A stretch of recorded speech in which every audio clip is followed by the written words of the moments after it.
Welcome back to Meteorology Matters. Today we're heading to the Greek Isles, specifically the beautiful island of Santorini. Famous for its volcanic landscapes? Right. And, typically a top tourist destination. Absolutely. But Santorini's been making headlines recently for something a bit unsettling. Yeah, thousands of earthquakes have been recorded just in the past few weeks. It's been a lot, and, we've seen a state of emergency declared. Residents are fleeing the island, so it really begs the question, is Santorini on the brink of a major disaster? Well, it's definitely a significant event, and what we're seeing is what's called an earthquake swarm, which is basically a cluster of earthquake striking a localized area within a short period of time. Okay, so how is that different from like a typical earthquake? We usually think of a big one and then some aftershocks that gradually die down, right? Exactly. That's the usual pattern. But this swarm in Santorini is a bit different and concerning because instead of decreasing, the magnitudes of these earthquakes have actually been increasing, and they're happening more frequently. So it's not just the sheer number, it's that they seem to be getting stronger and happening more often. Precisely.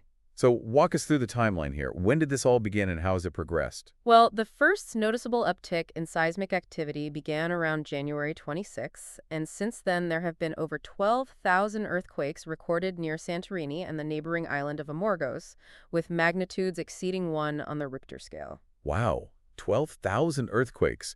That's a lot of shaking going on under the surface. And are these earthquakes all happening right under Santorini, or is it more spread out? That's where it gets really interesting. Scientists have been studying the data visualizations, and they've discovered that these tremors actually started further southwest of Santorini and have been migrating northeastward towards the island of Amorgos. Migrating earthquakes. That sounds almost like they're following a path. In a way, it's like they're tracing a route beneath the Earth's crust. The seismic activity starts deep below the seafloor, and as it moves northeastward, it gradually becomes shallower.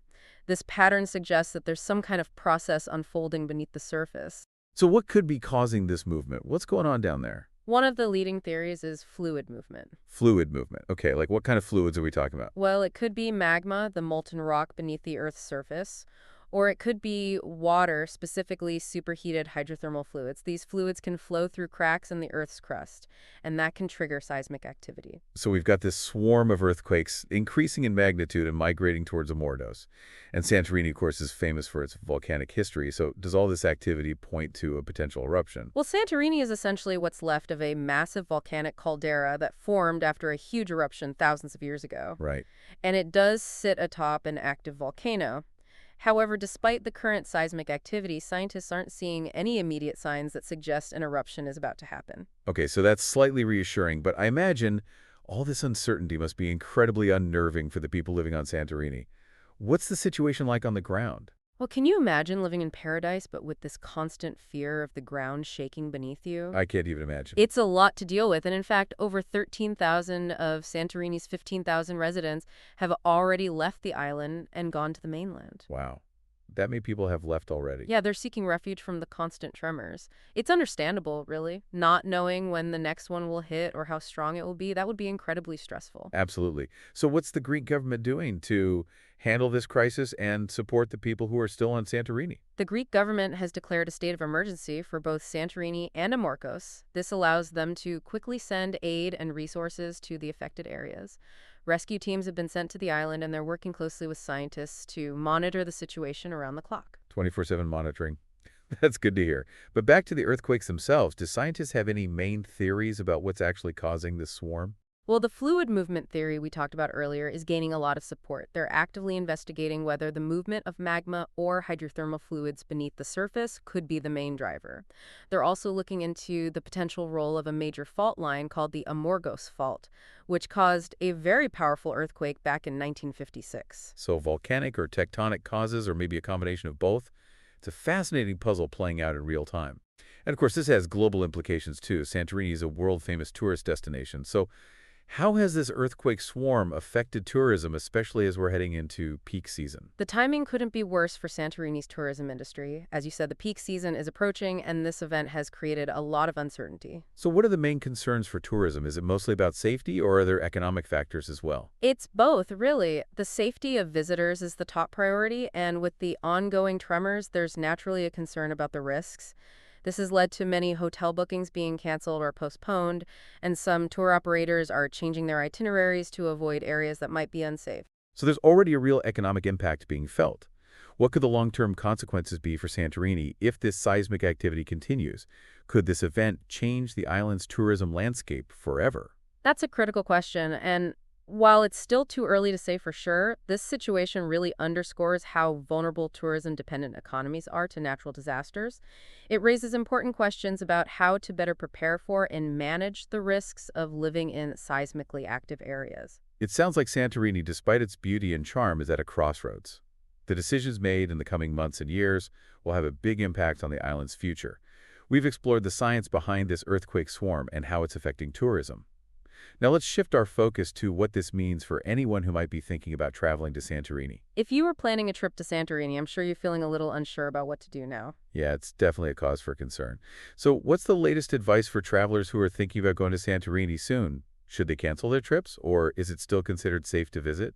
Well, there's no easy answer. It really depends on your personal risk tolerance and how comfortable you are with a bit of uncertainty. Some people might feel uneasy about traveling to an area with so much seismic activity, while others might be okay with going ahead knowing that nature can be unpredictable. So it's all about weighing the pros and cons and making an informed decision based on your individual circumstances. What about those who decide to go ahead with their trip to Santorini? What precautions should they take to stay safe? Staying informed is crucial. I would definitely recommend checking for updates from official sources like the Greek Civil Protection Ministry or your own country's travel advisories.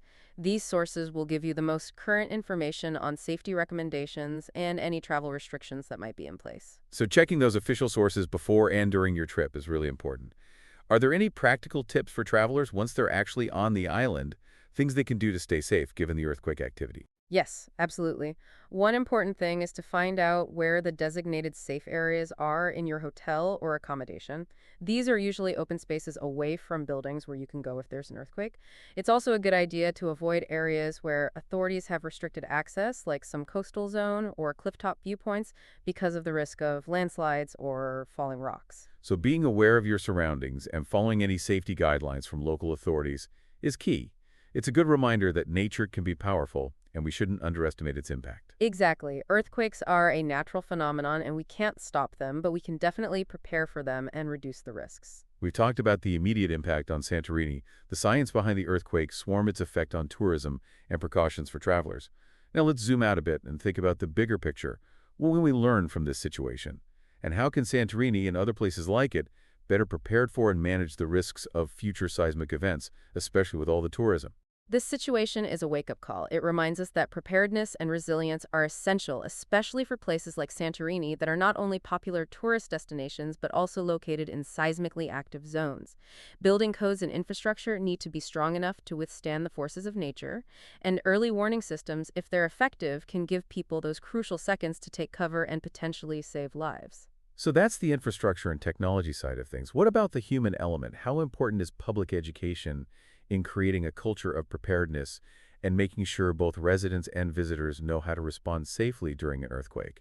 Public education is absolutely critical. We need to make sure everyone, both residents and visitors, are well informed about earthquake safety procedures. Knowing simple things like where to take cover, how to secure heavy objects that could fall, and having a communication plan in case family members get separated can make a huge difference in how things turn out. So it's about giving people the knowledge and skills they need to handle these situations safely and confidently.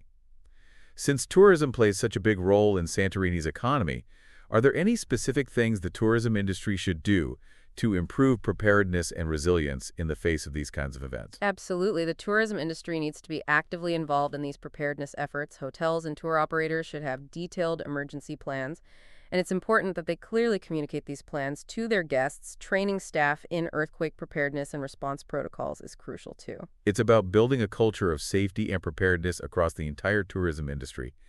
Are there any innovative approaches or technologies being used elsewhere in the world that Santorini could adopt to improve earthquake preparedness, especially when it comes to tourism? One area that's gaining momentum is using mobile technology to send real-time earthquake alerts and safety information straight to tourists' smartphones. This could be a really valuable tool for keeping visitors informed and guiding them to safety during an earthquake. Another interesting idea is developing earthquake-resistant building designs that are also aesthetically pleasing and fit in with the local architecture. So finding creative solutions that enhance safety without taking away from the beauty and charm of these destinations. And recognizing that while tourism is important, It needs to operate in a way that respects the natural environment and the potential risks. Let's take a moment to summarize the key points we've covered about Santorini's earthquake swarm. We've learned that Santorini is dealing with a pretty serious and unusual swarm of earthquakes that has raised concerns about safety and what it could mean for the island's tourism industry. And even though this seismic activity is ongoing, scientists haven't detected any signs that point to a major earthquake or a volcanic eruption happening anytime soon. That's good to hear, but this event has definitely started some important discussions about preparedness and resilience, not just for Santorini, but for any destination that faces similar risks. Right. It highlights the challenge of, how to appreciate these beautiful but geologically active places while also making sure people are safe and that their livelihoods are protected. It's a balancing act that needs constant attention and coming up with innovative solutions. We need to learn from situations like this and always be adapting how we build, how we live, and how we travel in these dynamic environments. Absolutely. And for our listeners out there, if you're thinking about a trip to Santorini, stay informed, check the official travel advisories, and be aware that there might still be seismic activity. Nature's beauty and power often go hand in hand. Understanding and respecting that is key to experiencing these amazing places safely and responsibly. Well said.